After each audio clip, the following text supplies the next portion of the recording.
Hello everyone! In this video, we'll walk you through the steps to change the country associated with your YouTube channel.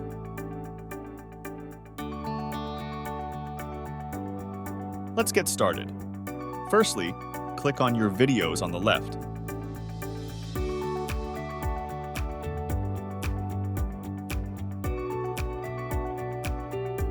Navigate to the settings menu, denoted by the gear icon.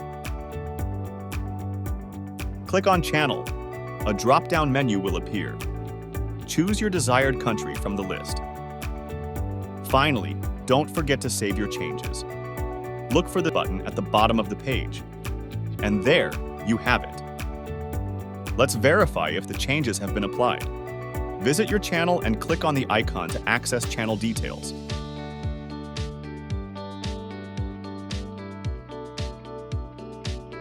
You've successfully changed the country on your YouTube channel. If you found this video helpful, please give it a thumbs up and don't forget to subscribe for more tutorials.